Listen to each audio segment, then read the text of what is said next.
There is a particular kind of silence that falls over an English drawing room when a name is spoken that no one quite knows how to manage. Not the silence of grief. Not the silence of shock. Something far more calculated than either. It is the silence of 200 well-dressed people deciding, in the span of a single heartbeat, exactly how much of what they truly think is safe to say aloud. London had many such silences in the spring of 1874. But none of them arrived quite so reliably, quite so predictably, and quite so swiftly as the silence that followed the mention of one particular name. Charlotte Fairchild. You could be seated at the finest supper table in Mayfair. The chandelier blazing above you. The silver gleaming. The conversation flowing as smoothly as the claret being poured. Then someone, without thinking, or perhaps thinking rather too much, would let those two words fall into the room. Charlotte Fairchild. And the transformation was immediate. Forks would pause mid-air. Eyes would cut sideways. Someone would press their lips together in the particular way that English people do when they are performing restraint rather than actually practicing it. And then the recovery would come, composed, careful, faintly theatrical. Oh yes, someone would offer, in the tone people reserve for bad weather and unavoidable inconveniences. Miss Fairchild. Dreadful business, all that. One does feel rather sorry for her, another would add, not feeling sorry for her in the slightest. And then, with the practiced elegance of people who had been navigating polite society since childhood, the table would move on. Charlotte Fairchild was not ruined in the way London enjoyed ruining women, no scandalous elopement, no whispered impropriety, no letter gone astray.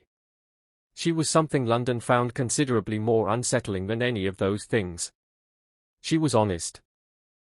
Not naively honest. Not carelessly honest. Deliberately, precisely, unshakably honest, the kind of honesty that had a way of walking into rooms and rearranging the furniture that powerful men had spent years positioning to their advantage. A magistrate had once told her, in front of 3 witnesses, that she had no right to speak on matters of law. She had thanked him for his time, returned the following morning with the relevant statutes copied in her own hand, and laid them on his desk without a single word of apology. He had signed the order she required before noon. A factory owner had accused her of inventing stories about conditions in his mill, the missing wages, the children working in spaces so narrow that a grown man could not have stood upright in them. He had said so publicly, loudly, and with considerable confidence. Charlotte had published the workers' ledgers. The factory owner had left London before the week was out. She had no inheritance worth speaking of. She had no titled relation to hide behind. She had no drawing room of her own filled with influential friends who might smooth her path through society's narrower corridors. She had her intelligence, her nerve, and a quality that London, for all its sophistication, consistently underestimated. She could not be frightened into silence. And so London, as it tended to do with anything it could not control, called her dangerous and kept a careful distance. Then came the spring of 1874. And everything London had so carefully arranged was about to be thrown into beautiful, irreversible disorder. Because Edward Ashcombe, the Duke of Hartwell, one of the most powerful, most private, and most discussed noblemen in England, announced that he intended to choose a wife before the season was finished. The announcement was delivered through his solicitor, in 2 sentences, without elaboration. But 2 sentences from the Duke of Hartwell were worth more than 200 sentences from anyone else. And London, which had never needed much encouragement to speculate, immediately set to work deciding who that wife would be. The answer seemed obvious to everyone. It would be Lady Rosamund Pembroke. It could only be Lady Rosamund Pembroke. Until it wasn't. Hey? Quick question, how are you feeling right now? Thank you so much for being here. It truly means the world to me. This story is only just beginning, and there is so much ahead. The scandal, the secrets, the romance, the truth that turns London upside down. If this opening has already pulled at something in you, please hit that subscribe button right now. Smash the like. Drop a comment telling us where you are watching from, it helps more than you will ever know, and I read every single one. Thank you. Now let us get back to the story. Charlotte Fairchild was 26 years old, and she moved through London as though she had long ago made peace with the fact that most of it would never quite make peace with her. She was not what fashionable society would have called a great beauty, not in the way that Lady Rosamund Pembroke was a great beauty, which was to say effortlessly, obviously, in a manner that required no effort and made everyone aware of it. Charlotte was something different. She was striking. The kind of striking that you noticed not at first glance but at second, when you found yourself looking again and not entirely sure why. Her hair was dark auburn, almost brown in candlelight, almost copper in morning sun, pinned up with the economical efficiency of a woman who had more interesting things to think about than her hair. Her eyes were grey, and they had the quality of paying attention in a room full of people performing inattention. She dressed neatly, always in dark colours. Navy, bottle green, deep burgundy, the kind of wardrobe assembled not for display but for function, so that nothing about her appearance might distract from whatever she was saying. On the morning that this story properly begins, Charlotte was not in Mayfair. She was in Whitechapel, standing in a cold courtyard behind a thread factory, with a ledger under her arm and a woman named Mrs. Tabitha Marsh weeping quietly beside her. Mrs. Marsh was 43 years old and looked 60. She had worked in the factory for 11 years and had not been paid her correct wages for the last 8 months. She was not alone in this. 47 workers, mostly women, several of them widows, 3 of them barely past the age of schooling, had been shorted of wages totaling nearly £420. The factory's owner, a man named Mr. Silas Dunmore, had simply stopped calculating overtime correctly and relied on the assumption that people who could barely read their own employment agreements would never be able to prove it. He had not accounted for Charlotte Fairchild. She had spent 3 weeks calculating every shortfall. Her handwriting was meticulous. Every page of the ledger she carried had been copied twice, once for herself, once for the workers' committee she had helped them form. Charlotte did not consider this remarkable. She considered it obvious. If the rules existed to protect people, and powerful men were using complicated paperwork to pretend the rules did not apply, then someone with the ability to read the paperwork had a rather straightforward obligation. She placed the ledger in Mrs. Marsh's hands. Take this to the magistrate on Aldgate Street. Ask for Mr. Fenwick specifically, he is the one who will actually read it rather than simply waiting for you to leave. If anyone attempts to tell you this matter is too small for official attention, ask them to explain, in writing, why 47 workers being robbed of their lawful wages constitutes a small matter. They will not enjoy writing that explanation. Mrs. Marsh looked at the ledger, then at Charlotte, with the particular expression of someone who had been disappointed by authority so many times that hope had become something she handled very carefully. And if they send us away again? Charlotte looked at her steadily. They will not. Not with this. But if they try, you send word to me first. She meant it. And Mrs. Marsh, who had learned to tell the difference between people who meant things and people who merely said them, understood that she did. This was the thing London's drawing rooms could not quite grasp about Charlotte Fairchild. They thought her troublesome because she caused discomfort for powerful men. What they missed, what they consistently, willfully missed, was that she caused that discomfort by doing something quite simple. She kept her word. She was leaving the courtyard when the newspaper boy on the corner thrust a broadsheet at her. The headline stopped her. Duke of Hartwell to seek a duchess before season's end. Charlotte read it once. Then folded the paper neatly, tucked it under her arm next to her notebook, and walked on. She had larger concerns than the Duke of Hartwell's matrimonial intentions. She did not know, yet, that the Duke of Hartwell was already thinking about hers. Edward Ashcombe, the 5th Duke of Hartwell, was 34 years old, and he had spent the better part of the last 2 years overseeing estates in Yorkshire and Northumberland with a degree of personal involvement that his fellow peers found faintly eccentric. Dukes, in the general understanding of English aristocracy, employed people to oversee things. They did not oversee things themselves. They attended the overseeing of the overseeing, occasionally, at a distance, and then returned to London in time for the season. Edward had done none of this. He had spent 18 months walking his own tenant farms, meeting his own workers, learning precisely which drainage systems needed repair and which land agents were submitting inflated expense accounts. He had, in the process, dismissed 2 agents, improved working conditions on 3 properties, and earned a reputation among his tenantry for being the strangest duke most of them had ever encountered, strange meaning honest, and fair, and actually present. He was tall, with a kind of build that came from work rather than the fashionable pursuits of the gentleman leisure class. Dark hair, slightly too long by Mayfair standards, with the early trace of grey at the temple that his valet had suggested he address and which Edward had found entirely uninteresting to think about. His face was composed rather than warm, not cold, but still, the face of a man who had spent enough time being watched to have learned the value of not allowing himself to be read easily. He returned to London in early March 1874 with no particular enthusiasm for the season and a deep suspicion that the season had considerable enthusiasm for him. He was correct.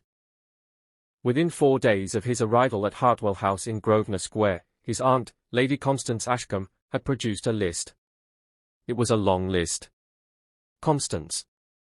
Put it away. Lady Constance did not put it away. Edward, you are 34 years old. The title requires an heir. The estates require a duchess. Society requires that you stop giving people the impression that you intend to live the life of a Cistercian monk in a rather good suit. These are facts. I am aware they are facts. Then allow me to introduce you to Miss Cecily Alderton. Or Lady Rosamund Pembroke. She is considered quite the finest prospect this season, everyone says so. I do not choose a wife because everyone says so. Lady Constance gave him the look she had been giving him since he was 8 years old and had refused to bow to a visiting earl on the grounds that he did not know the man well enough to have formed an opinion of him. It was a look of profound, almost admiring exasperation. Then what exactly do you choose a wife for? Edward was quiet for a moment. I will know when I find it. He did not know, as he said it, that he would find it 3 weeks later in the middle of a ballroom, in the form of a woman pointing her finger at a very uncomfortable industrialist. But some part of him, the part that had spent 2 years walking fields and learning the weight of real things, was already waiting for exactly that. Lady Rosamund Pembroke was everything the season had agreed to admire, and she carried the weight of that agreement with a grace that nobody who did not know her well would have recognized as effort. She was 23, fair-haired in the specific English way that paintings had taught generations of noblemen to consider the standard, pale gold, softly curled, dressed always in shades that the fashion columns described as becoming and that Rosamund privately found somewhat restricting. She was tall and slender, with a kind of posture that had been produced by years of exactly the right kind of education, and she moved through a ballroom with the practiced ease of someone who had been performing grace for so long that the performance had become indistinguishable from the person. She was also, underneath all of it, considerably kinder than London gave her credit for. Her mother, the formidable Lady Agatha Pembroke, had decided before the season began that Rosamund would become the Duchess of Hartwell.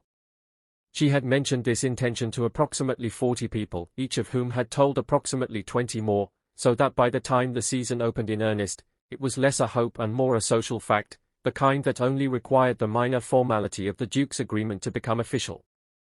Rosamund herself had been informed rather than consulted. She sat at her dressing table one evening in April and considered her reflection with an honesty that she would never have performed for company. She was beautiful. She knew it, the way you could know a thing that brought you neither particular pride nor particular pleasure, simply an observable fact, like the color of the sky. She was accomplished. She was well liked. She was everything a duke could reasonably require in a duchess. And she was entirely uncertain whether any of that had anything whatsoever to do with who she actually was. She had one close friend, Mrs. Agnes Winthrop, a widow of 40, sharp-tongued and affectionate, who had known Rosamund since she was 12 and was one of the only people in London who spoke to her without performing anything. It was Mrs. Winthrop who had first mentioned Charlotte Fairchild's name to her, not as a warning, but as a curiosity. "There is a woman I think you should know about, darling." Not know, precisely. Simply know about. She is the kind of woman who will either alarm you or interest you deeply, and I rather suspect it will be the second. Rosamund had filed the name away without quite knowing why. She would remember it later. When it mattered most. The Cavendish Charity Gala on the 14th of April was considered the finest social event of the early season, 300 guests, an orchestra from the continent, and the kind of charitable purpose that allowed the very wealthy to feel virtuous about being seen in rooms of extraordinary excess. Charlotte Fairchild was not supposed to be there. She had been invited by Lord Cavendish himself, who had met her the previous year when she had helped his housekeeper recover wages owed after a contractor had attempted to disappear with the servants' quarter renovation funds. Lord Cavendish, to his considerable credit, was a man who remembered those who helped people he was responsible for, and he extended the invitation with genuine warmth and approximately zero expectation that Charlotte would come. She came. Not for the dancing or the champagne or the spectacle, though all three were generously provided.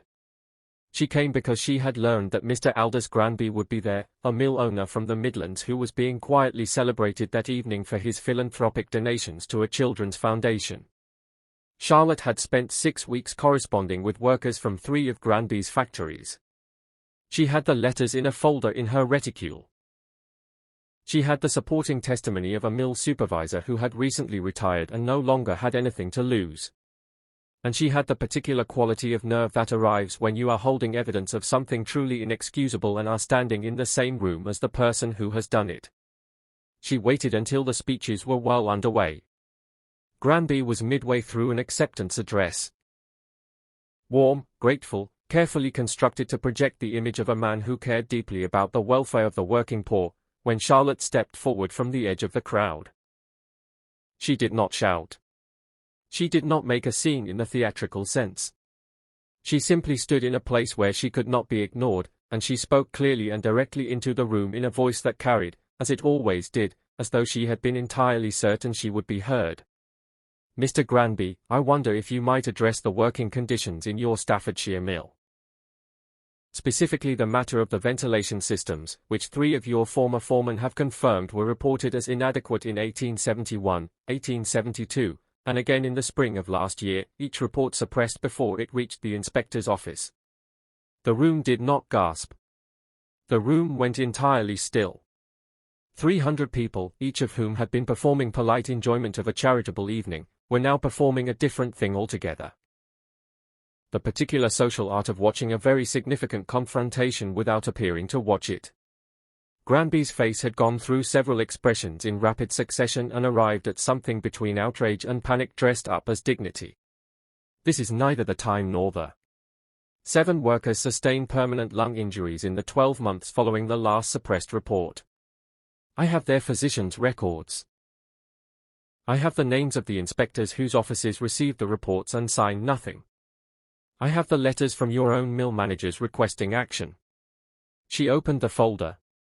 She placed the first document on the display table beside his philanthropy award with the careful precision of a woman who had decided, long before entering the room, exactly where this was going. Granby looked at the document. Then at Charlotte. Then at the room. The room looked back. Across the ballroom, standing slightly apart from the group of peers who had been absorbed in their own conversation, Edward Ashcombe, the Duke of Hartwell, went quiet in a different way from everyone else in the room. Everyone else went quiet out of social discomfort. He went quiet because he was paying absolute attention. He had spent 2 years surrounded by people who knew things were wrong and said nothing about it, because saying something would have cost them more than silence. He had spent 2 years respecting people who understood that the machinery of power ran on exactly that silence. And here was a woman who had walked into the most carefully curated room in London's social calendar, with documents in her hand and a steadiness in her bearing that suggested she had considered every possible consequence and decided to speak anyway. He had never seen anything quite like it. He asked Lord Cavendish, very quietly, who she was. Lord Cavendish smiled. Miss Charlotte Fairchild. She is either the most remarkable woman I have encountered this decade or a force of nature that simply chose to appear in human form. I have not yet decided which. Edward watched her return Granby's furious gaze with the expression of someone who had nowhere urgently to be and all the patience in England. Probably both. He said. Their introduction happened the following morning, in the reading room of the Cavendish Institute, a detail that amused Charlotte, when she later considered it, because it was so completely unlike the drawing rooms in which these things were traditionally arranged. Lord Cavendish had sent a note to Charlotte requesting her presence regarding a follow-up matter with the Granby documents. The Duke of Hartwell had sent a note to Lord Cavendish, requesting an introduction to Miss Fairchild. Lord Cavendish had simply addressed both notes to the same location at the same time and stepped back, in the manner of a man who had arranged something quietly clever and intended to enjoy it at a safe distance. Charlotte arrived first. When Edward walked in, she was already seated, reading, with a cup of tea she had made herself from the tray on the sideboard, because she had not seen any reason to wait. She stood when he entered, as courtesy required, and looked at him with the expression she gave everyone upon first meeting, attentive, neutral, and entirely unimpressed by what he was before she had determined who he was. Edward found this, inexplicably, quite refreshing. "Miss Fairchild. I apologize for the somewhat irregular arrangement. I am Hartwell. I know who you are, Your Grace. Shall I infer from the somewhat irregular arrangement that you wished to speak to me without the attendance of Lady Constance and her list?" He blinked. Then, and this surprised him slightly, he laughed. It was a brief laugh, genuine, the kind that escapes rather than being produced. "Lord Cavendish has been talking. Lord Cavendish is very fond of both of us, which means he talks about us to each other. I do not hold it against him." She sat back down, gestured toward the chair across the table in a manner that was hospitable without being deferential, and waited. Saturday. He had expected to ask her about the events of the previous evening, the documents, the confrontation, her method. What he had not expected was to find himself, within 4 minutes, in a conversation about tenant land reform that she had opinions on equal to his own, informed by entirely different experience.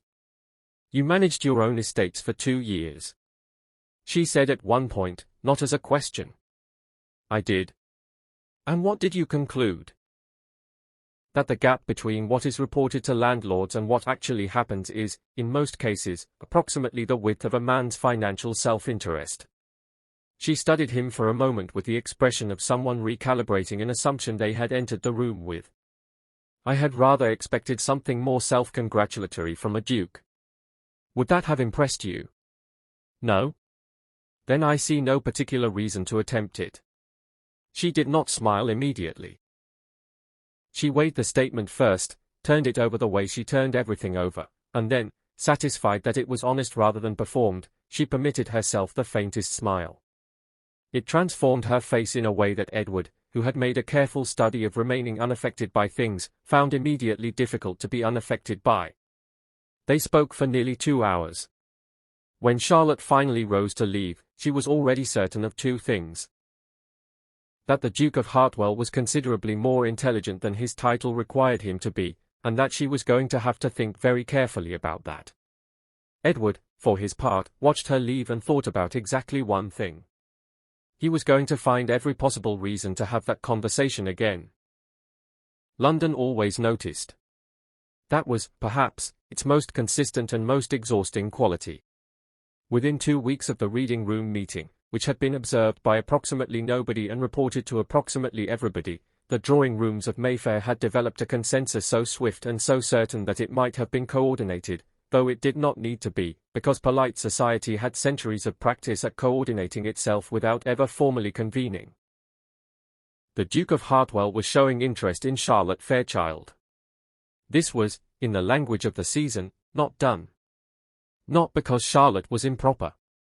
Not because she was of wrong birth. Her father, the late Mr. Archibald Fairchild, had been a respected solicitor, and her lineage, while not aristocratic, was entirely respectable. The objection was more fundamental. Charlotte Fairchild was inconvenient. She was inconvenient to the way things worked. She asked questions that people preferred to go unanswered. She noticed things that people preferred to go unnoticed. And a woman like that as Duchess of Hartwell would be, from the perspective of a very particular kind of powerful man, something close to catastrophic. The letters began appearing in the second week of May. Anonymous. Written on plain paper, in the careful neutral hand of someone who had thought about being recognized. Sent to newspaper editors, to members of Parliament, to 3 senior members of the judiciary, each letter making variations of the same suggestion, that Charlotte Fairchild's recent exposure of Mr. Granby's practices had been motivated not by principle but by a personal financial dispute, and that the documents she had presented were not entirely authentic. A correspondence, dated 1869. Between her father and a senior partner at the banking house of Whitmore and Drummond. The letters concerned a client trust, a significant sum held in custody on behalf of the widows and children of a collapsed railway company. Her father had been raising concerns. Serious concerns. Concerns about whether the funds were where they were supposed to be. The correspondence ended abruptly in November of 1869. Her father had died in December of 1869. The death had been ruled natural causes, a sudden illness, they had said, swift and merciless and beyond help by the time anyone had been called. Charlotte sat for a very long time with those letters in her hands, and she did not allow herself to reach the conclusion she could already feel forming, not yet, not until she had evidence rather than the cold and terrible certainty that had settled somewhere behind her sternum and would not be dislodged by anything as inadequate as ordinary logic. She needed to get inside Whitmore and Drummond. She needed someone who could help her do it without alerting the wrong people. And she was becoming increasingly, uncomfortably aware that the only person in London she trusted enough, the only person who had both the connections and the integrity, was the Duke of Hartwell. She did not go to Edward directly.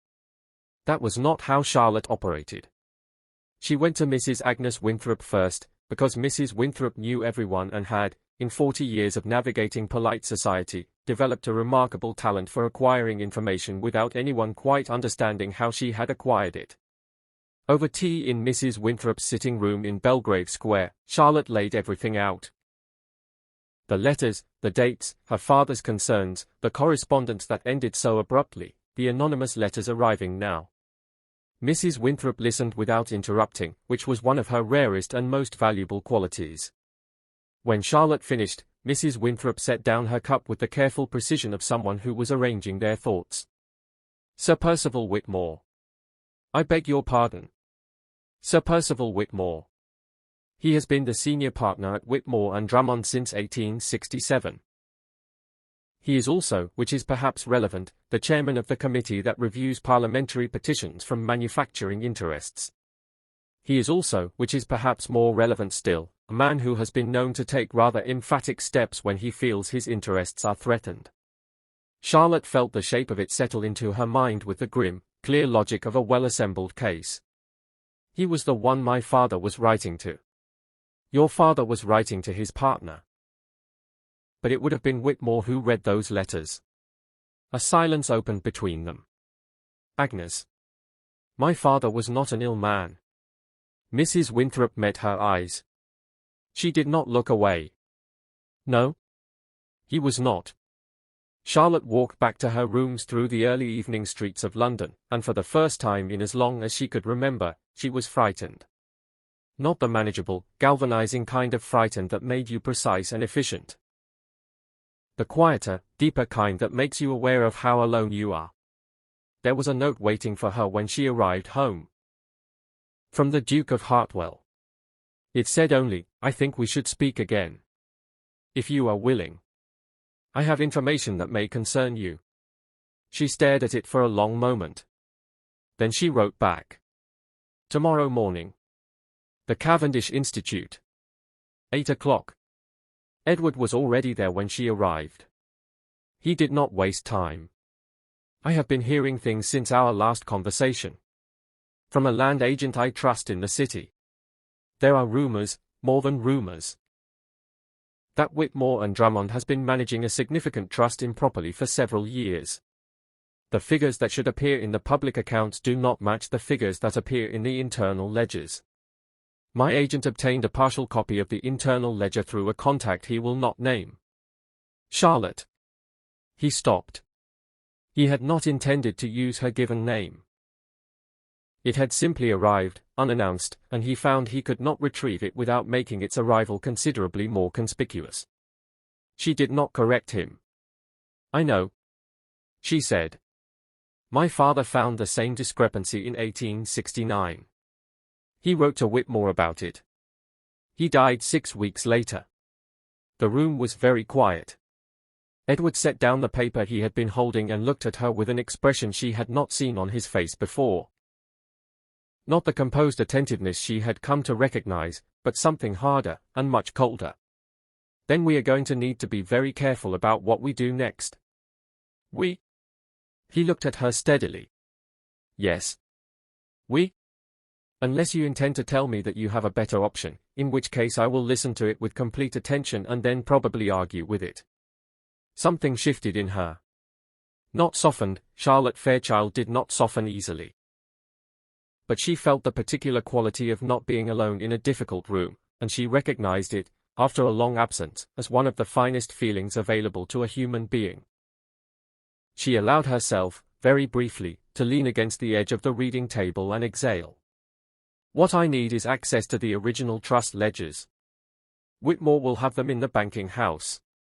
I need 2 hours with those records and someone who can verify the figures independently.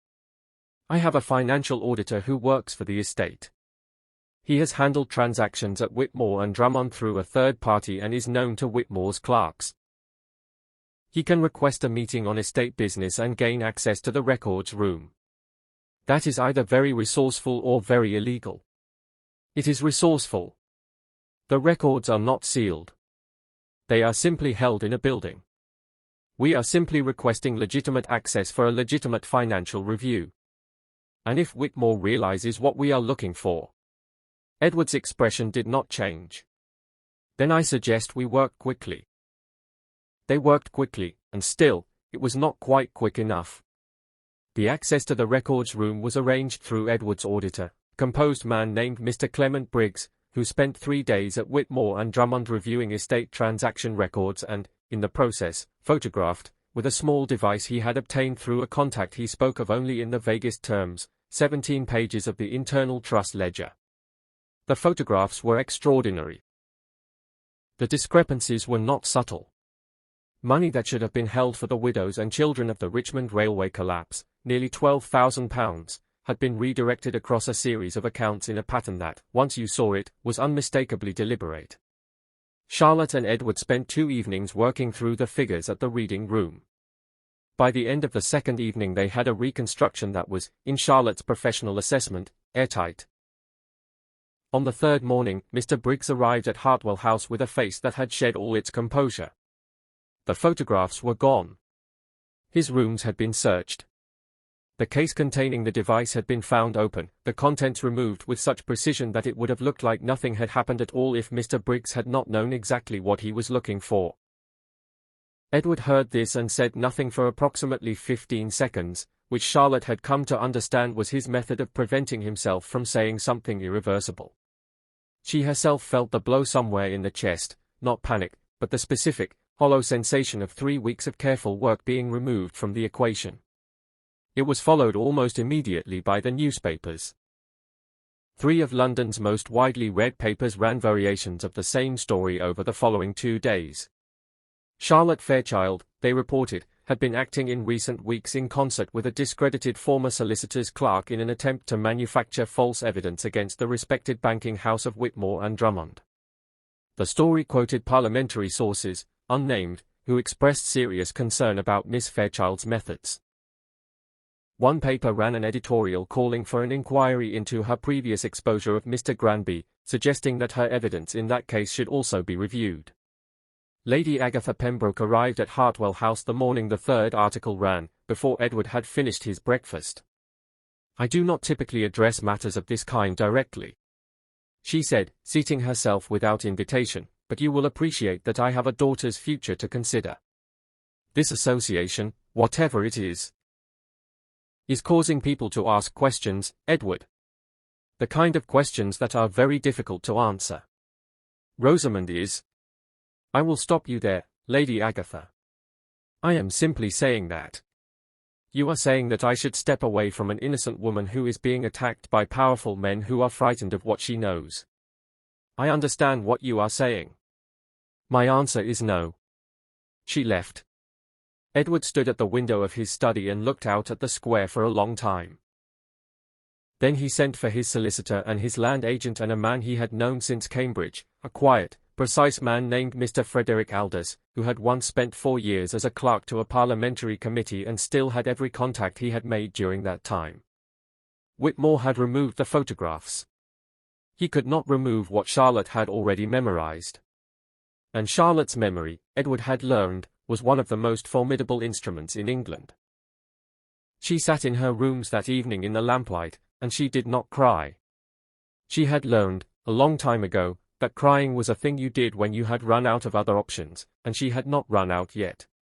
She took out a clean notebook and she began to write, every figure, every account number, every redirection she had memorized from the ledger pages. 2 hours later, she had 43 pages. Sir Percival Whitmore had made the oldest mistake available to powerful men. He had underestimated the woman he was trying to silence. The Hartwell Summer Ball was the most anticipated event of the season, held annually in the great rooms of Hartwell House, and this year it had acquired the additional distinction of being the event at which, depending on who you asked, either the Duke would formally announce his matrimonial intentions, or a social catastrophe of historic proportions would unfold. London could not quite decide which outcome it preferred. Sir Percival Whitmore arrived in excellent spirits. The newspapers had done what newspapers could do. The photographs were gone. Charlotte Fairchild's reputation had been sufficiently damaged that whatever she produced now would be viewed through the lens of the campaign against her. The Duke was, apparently, under significant familial pressure. The evening felt, to Whitmore, very much like the closing movement of a piece of music he had been conducting with considerable skill. He had not been told about Mr. Frederick Aldous. He had not been told that Aldous, over the past 8 days, had visited for members of a parliamentary oversight committee, men who owed Edward Ashcombe significant professional favours, and presented them with Charlotte's reconstruction of the ledger accounts. 43 pages, each figure verified against public records that had not been tampered with, each redirect traced to an account connected, traceable, provably, to Sir Percival Whitmore personally.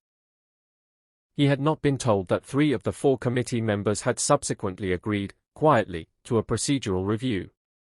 And he had not been told about Lady Rosamund Pembroke. Rosamund arrived at the ball in a shade of blue that suited her considerably less than her usual choices. She had dressed in 5 minutes, which was unprecedented, because she had spent the afternoon with Mrs. Agnes Winthrop, who had spent that afternoon in possession of a document she had received from a former clerk of her late husband's, who had once worked at Whitmore and Drummond. The document was a letter. A letter from Sir Percival Whitmore to a newspaper editor, written in 1869, suggesting that the reputation of a certain solicitor, one Mr. Archibald Fairchild, might benefit from careful scrutiny if he continued to ask inconvenient questions about certain client accounts. Mr. Archibald Fairchild had died 6 weeks after the letter was written. Rosamund had read it twice. Then she had gone to Edward. Then she had found Charlotte in the anteroom where Charlotte had been standing when the ball opened, watching the room with the expression of someone who had come prepared for the worst and was simply taking stock of the territory. "Miss Fairchild, I think you should read this." Charlotte read the letter. The ballroom continued its performance around them. The orchestra played. The guests circulated. Whitmore, midway across the room, was in conversation with 2 members of Parliament and showing the easy satisfaction of a man certain of his ground. Charlotte folded the letter. She looked at Rosamund Pembroke, a woman she had heard of, been compared against, been positioned in opposition to by a social machinery neither of them had designed, and she said the only thing that was true and worth saying. "Thank you." Rosamund met her eyes. "I am not doing it for the season. I am doing it because your father deserved better. And because some things matter more than being admired." It was, Charlotte would think later, the most unexpectedly courageous thing she heard anyone say that entire year. What followed happened quickly, in the way of things that have been building for a long time and then release all at once. Edward stood at the front of the ballroom. He was not a man who made speeches. He was not a man who performed authority. He simply had it. The particular quality of a person so certain of the ground beneath them that they did not need to raise their voice to fill a room. The room, recognizing this, went quiet. Ladies and gentlemen, a matter of significant public concern has come to my attention, and it is my intention to address it directly. A trust fund established for the widows and children of the Richmond Railway collapse has been systematically plundered over the course of 5 years. I have provided documentation to the relevant parliamentary committee. That documentation has been verified. It is now a matter of public record. The individual responsible is present in this room. Every head turned. Sir Percival Whitmore had gone the colour of old linen. He attempted something, a denial, perhaps, or a dignified withdrawal. He got as far as opening his mouth before 2 men appeared at his side, quietly, efficiently, with the manner of people who had been waiting for precisely this moment, and suggested, in low and unmistakable tones, that he might wish to accompany them. The orchestra had stopped. 300 people stood in complete silence. Charlotte walked to the centre of the room. She did not perform triumph. She had never been interested in that. She simply stood there, in the middle of London's most powerful social gathering, with a letter in her hand, and she spoke clearly so that everyone could hear. My father raised these concerns in 1869. He was silenced. His name was damaged. He died before he could prove what he knew. Tonight that changes. The families who were robbed will be identified. The money that was taken will be accounted for. And the record will show that Archibald Fairchild was right. The silence that followed was entirely different from the drawing-room silence that had preceded Charlotte's name for 5 years. This one had a quality she had almost forgotten was possible. It was the silence of people who had just understood something. The inquiry took 3 months. It was thorough, procedurally rigorous, and deeply unpleasant for a significant number of people who had preferred to maintain comfortable arrangements with Sir Percival Whitmore.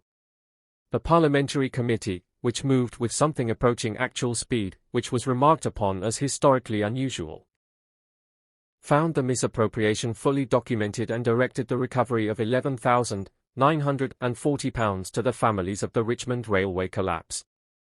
Sir Percival Whitmore was stripped of his knighthood. He was prosecuted. He was convicted. He lost everything he had spent 40 years assembling, and the courts were not gentle about it. Mr. Aldous Granby, whose public exposure at the Cavendish Gala had never quite faded from collective memory, settled with the families of his injured workers before his case reached its final hearing, at a figure substantially larger than he had initially suggested was possible. His philanthropy award was quietly returned to the charitable foundation that had given it. London, which had a remarkable capacity for adjusting its positions in light of new information, adjusted. And on a Tuesday morning in September, Charlotte Fairchild received a visitor at her rooms. Not at the Cavendish Institute. At her actual rooms, which were small and warm and lined with books and papers that she had never organized because she always knew exactly where everything was. Edward stood in the doorway with a slightly different expression from any she had seen him wear before. Something that, on a less composed man, she might have called nervous. She let him in. He sat in the only available chair, the armchair she used for reading, which he filled in a way that was both incongruous and entirely natural. He looked at her for a long moment. "I should like to explain something. You seem unusually formal for someone who argued with my reading recommendations last Thursday." "Charlotte, I am attempting something."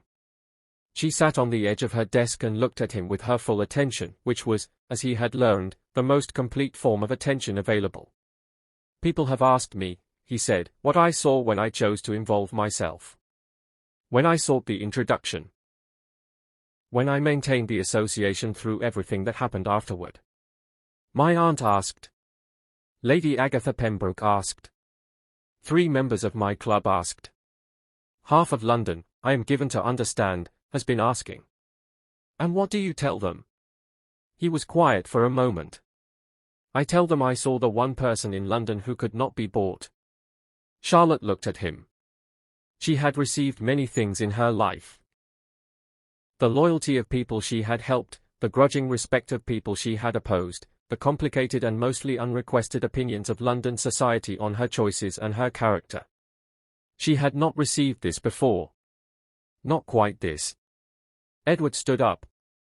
He crossed the distance between the armchair and the desk in 3 steps, which brought him close enough that she was aware of him in a way she had been aware of very few people in her life. Not physically exactly, though that too, but as a presence, solid, honest, decided. I am asking you to marry me, Charlotte. Not because the season requires it. Not because the title requires it.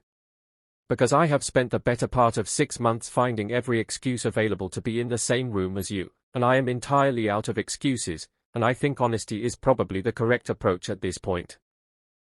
She looked at him for a long time. Then she did something she did rarely, and freely, and without any trace of calculation. She smiled. You know that marrying me will be considerably less peaceful than marrying Lady Rosamund Pembroke. I have never particularly wanted peaceful. I have wanted real. She reached forward and took his hand. His fingers closed around hers with the steadiness of someone who had been waiting, patiently and without quite admitting it, for exactly this. Then yes. She said. Yes, Edward. They were married in November of 1874, in a ceremony that every newspaper in England reported on and half of society claimed to have attended personally, though the church held 300 people and no more. Charlotte Fairchild became the Duchess of Hartwell, and the title suited her in the way that nothing which requires a person to diminish themselves ever suits them. Which is to say, it suited her perfectly, because she did not diminish herself by a single inch and the title simply had to accommodate her. The Duke and Duchess of Hartwell established, in the first year of their marriage, a school for the children of working families in Whitechapel, funded jointly from the ducal estate and from a charitable trust Charlotte organized with several other women who had discovered, independently, that they had more capacity and fewer permitted outlets than society had ever allowed them to acknowledge. The school was oversubscribed within a month. New legislation protecting inheritance rights for widows and orphan children passed through Parliament the following spring, not swiftly, nothing passed swiftly, but it passed. Charlotte had contributed significantly to the legal framework. Her father's name appeared in the committee notes as the original source of the relevant analysis. His reputation was formally restored in the spring of 1876. The legal society he had belonged to issued a statement. Charlotte read it in the garden of Hartwell House in Yorkshire, sitting in the morning sun, and allowed herself to cry for a few minutes, the proper kind, finally, the kind that arrives when the thing you have been working toward has been accomplished. Edward found her there and sat beside her without speaking, which was the correct thing to do, and put his arm around her, which was also the correct thing to do, and she leaned against him in the way of someone who has long since stopped calculating the cost of allowing themselves to be held. Lady Rosamund Pembroke did not become a duchess. She became something she had been quietly hoping for considerably longer. She became happy. She married a scholar named Mr. Thomas Layton, who was as genuinely interested in her opinions as she had always hoped someone would be, and who had no title whatsoever and no expectation that she would be graceful rather than honest. She and Charlotte corresponded regularly for the rest of their lives. Mrs. Agnes Winthrop attended the Hartwell wedding and wept freely, which she described to everyone who asked as an uncharacteristic but entirely justified response. Sir Percival Whitmore served 4 years. He came out smaller than he had gone in, which was the only accurate description. And London, which had called Charlotte Fairchild dangerous and impossible and inconvenient and a number of other things that had turned out to be compliments in disguise, eventually found a better word for her. Remarkable. Though she never particularly needed London's verdict. She had always known what she was. Hey, if this story moved you even a little, please do not leave without hitting that subscribe button. This channel is built on stories exactly like this one, stories where truth wins, love is earned, and good people are never forgotten. Smash the like button, share this with someone who needs a beautiful story today, and drop a comment below telling us where in the world you are watching from. I will say a personal hello to every single one of you. Because you are why this story exists. Thank you. What Edward Ashcombe saw in Charlotte Fairchild was not what London had spent the season looking for. London was looking for elegance that could be displayed. Connections that could be leveraged. Accomplishments that could be admired and forgotten. He saw someone who used her gifts to protect people who had no one else. Someone who kept her word when it cost her something. Someone who could not be bought, intimidated, or silenced. Not because she had no fear, but because she had decided, clearly and deliberately, that some things mattered more than her own comfort. That is the kind of person worth choosing. In a drawing room or anywhere else. And Charlotte, who had spent years doing the right thing without expectation of reward, without the protection of a powerful name, without the comfort of knowing it would ever be enough, found that it was. It was more than enough. The truth she had carried for 5 years came home. Her father's name was restored. The families he had tried to protect were made whole. And she found, in the most unexpected quarter, a man whose definition of partnership included actually being present for it.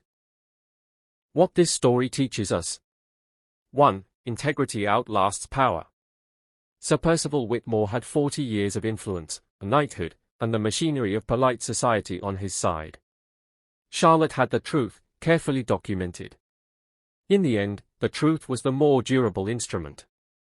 This is not naive, it is historical. Corruption built on secrecy always contains the seeds of its own exposure. 2. Workers have rights that must be defended. The Victorian era's treatment of factory workers was not accidental, it was the result of deliberate systems designed to prevent accountability. Today's employment protections exist because people like Charlotte Fairchild existed, people who read the agreements, documented the violations, and refused to be told the matter was too small for official attention. 3. Silence is not neutrality.